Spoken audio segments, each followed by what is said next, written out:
오늘의 묵상 시간입니다. 오늘 본문 말씀 베드로전서 4장 12절부터 19절까지의 말씀 우리가 함께 보기 원합니다. 저희가 베드로전서를 통해서 세상 속에 사는 그 성도들이 겪는 이 고난의 삶에 대해서 우리가 계속해서 함께 보았습니다.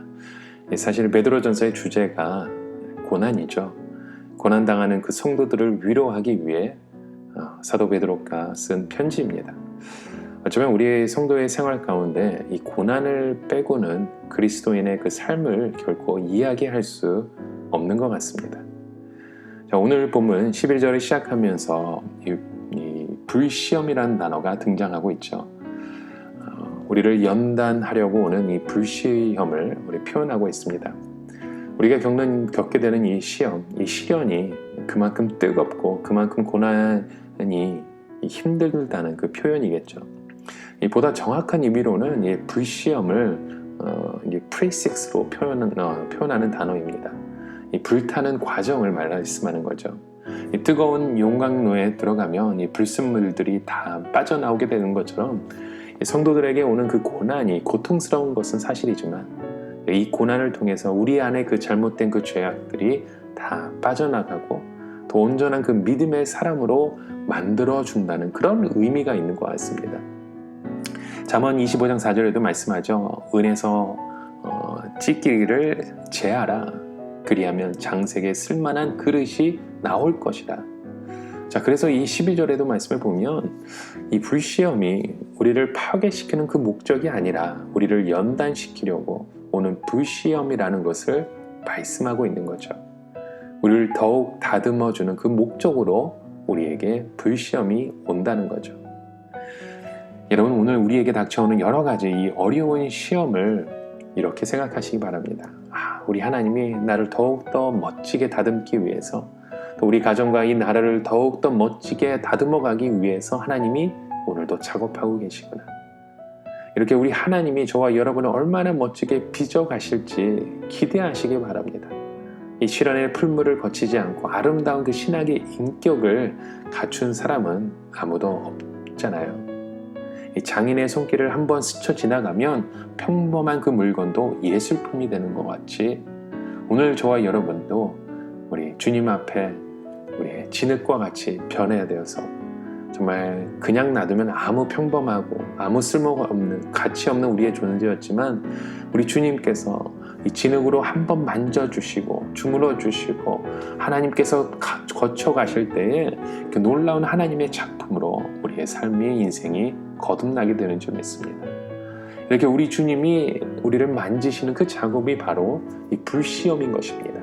이 시련을 통과한 자들의 인격 속에는 바로 하나님의 그 흔적이 남게 되는 거죠. 오늘 저와 여러분의 그 삶 속에서 우리 주님이 그 손길에 스쳐 지나간 그 흔적들이 다들 있기를 주님의 이름으로 간절히 축원합니다.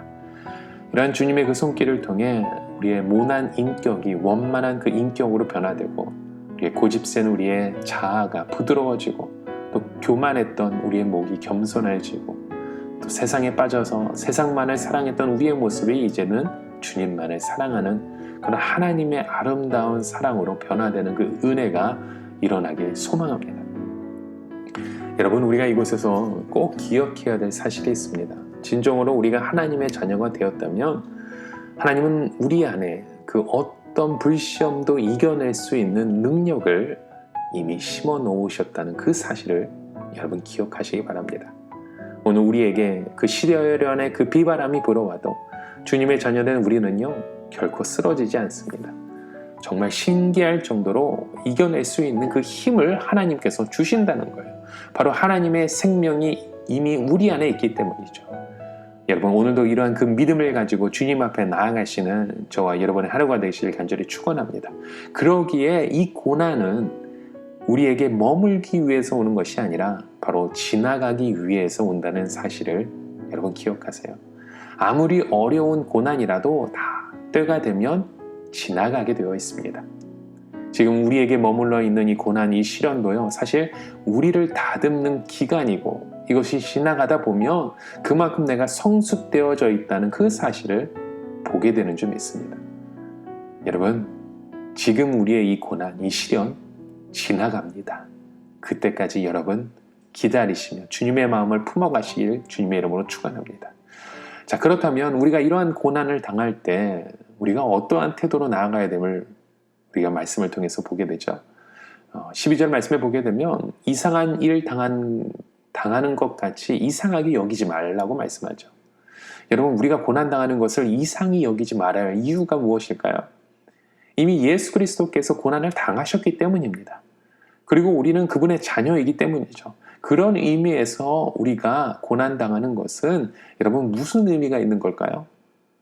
우리가 주님과 하나라는 겁니다. 바로 한편이라는 뜻이죠. 요한복음 15장 18절부터의 말씀에 보면 세상이 너희를 미워하면 너희보다 먼저 나를 미워한 줄 알라. 너희가 세상에 속하였으면 세상이 자기의 것을 사랑할 터이나 너희는 세상에 속한 자가 아니요 도리어 세상에서 나의 택함을 입은 자인 고로 세상이 너희를 미워하느니라 라고 말씀하죠. 여러분, 세상이 우리를 핍박하는 것은요 사실 주님 때문에 핍박하는 것입니다. 주님을 싫어하는 거죠. 그리고 우리를 미워하는 것은 우리가 세상의 편이 아니고 주님에게 속한 사람들이기 때문에 그렇다는 겁니다. 그러니까 오늘 저희가 이곳에서 고난당하는 것을 이상히 여기지 말라고 말씀하는 거죠. 자, 또 우리가 이런 고난을 당할 때 어떤 태도를 가지고 나아가야 되냐면 13절의 말씀에 보면 그리스도의 고난에 참여하는 것으로 즐거워하라라고 말씀합니다. 즐거워하라고요. 우리가 이상히 여기지 않는 것은 어느 정도 좀 이해가 되는데요. 여기서 즐거워하라고까지 하니까 우리가 조금 이해가 안 될 수도 있습니다. 여러분, 왜 우리가 즐거워해야 합니까? 왜 그리스도의 고난에 참여하는 것을 즐거워해야 되죠? 바로 우리의 고난이 주님을 위한 고난이기 때문입니다. 오늘 저와 여러분이 위대한 그 하나님을 위해서 고난당하는 것, 그 주님께 쓰임받는 것 그 자체가 영광이기 때문이죠. 또 지금보다 앞으로를 생각할 때 그렇다는 겁니다. 우리 주님이 십자가의 고난을 받으셨지만 그 고난이 있었기에 부활의 영광이 있었던 거죠.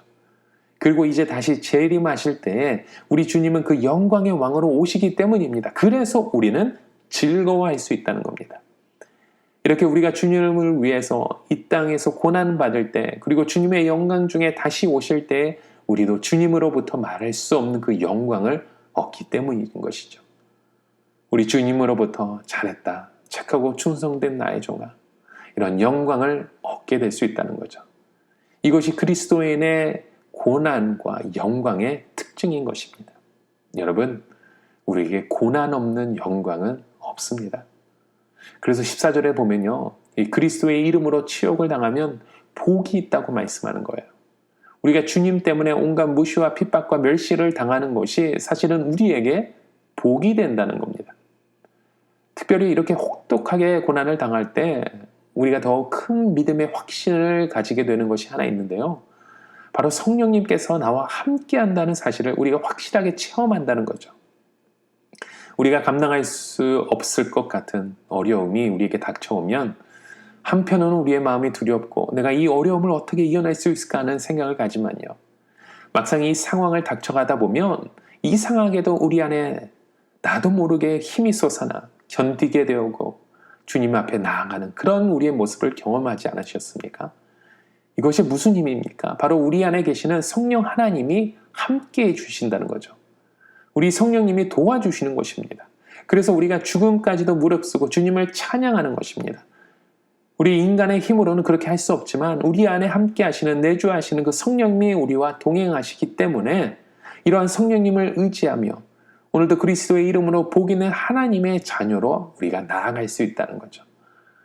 자, 이렇게 우리가 고난당할 때 또 한 가지 우리가 조심해야 될 것들도 있죠. 15절부터 16절의 말씀에 보시면 여기서 우리가 조심해야 될 것이 있죠. 바로 우리의 잘못으로 고난을 당하는 그것을 우리가 조심해야 된다는 거예요.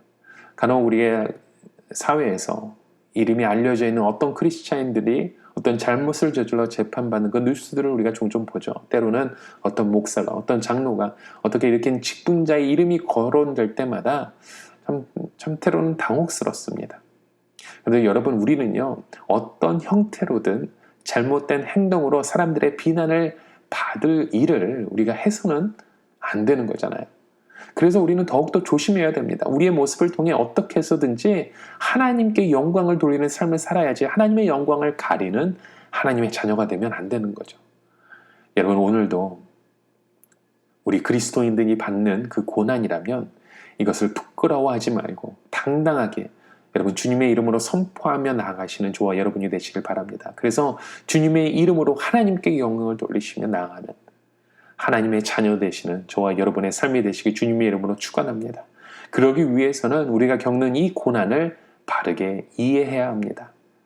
이 고난의 목적이 바로 우리를 파괴시키는 것이 아니라 우리를 연단시키기 위해서 주시는 것이라는 그 사실을 여러분 기억하십시오.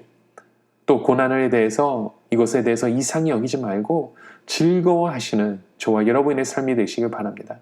또한 우리의 어떠한 그런 잘못된 행동으로 인해서 우리가 자초한 그 일로 인해서 어려움을 당하고 또 하나님의 영광을까지 가려버리는 그런 일들이 없도록 오늘도 힘써 주님만을 바라보며 우리의 삶을 통해 주님께만 영광 돌릴 수 있는 저와 여러분의 하루가 되시길 간절히 주님의 이름으로 축원합니다. 우리 함께 같이 기도하시겠습니다.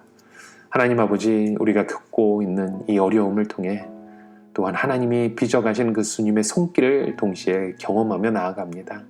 오늘도 주님 앞에 온전한 하나님의 자녀 되기 위해 우리가 힘쓰며 애쓰며 나아갑니다. 이 고난 가운데 주님이 주시는 그 연단으로 인해 빛과 소금의 사명을 감당할 수 있는 하나님의 자녀 되게 하여 주시고 우리가 이 고난을 이상하게 여기는 것이 아니라 주님과 함께 즐거워하며 하나님 앞에 나아갈 수 있는 그 하나님의 영광 가운데는 나아갈 수 있는 자녀로 저를 인도하여 주시옵소서. 예수 그리스도의 이름으로 간절히 기도드립니다. 아멘.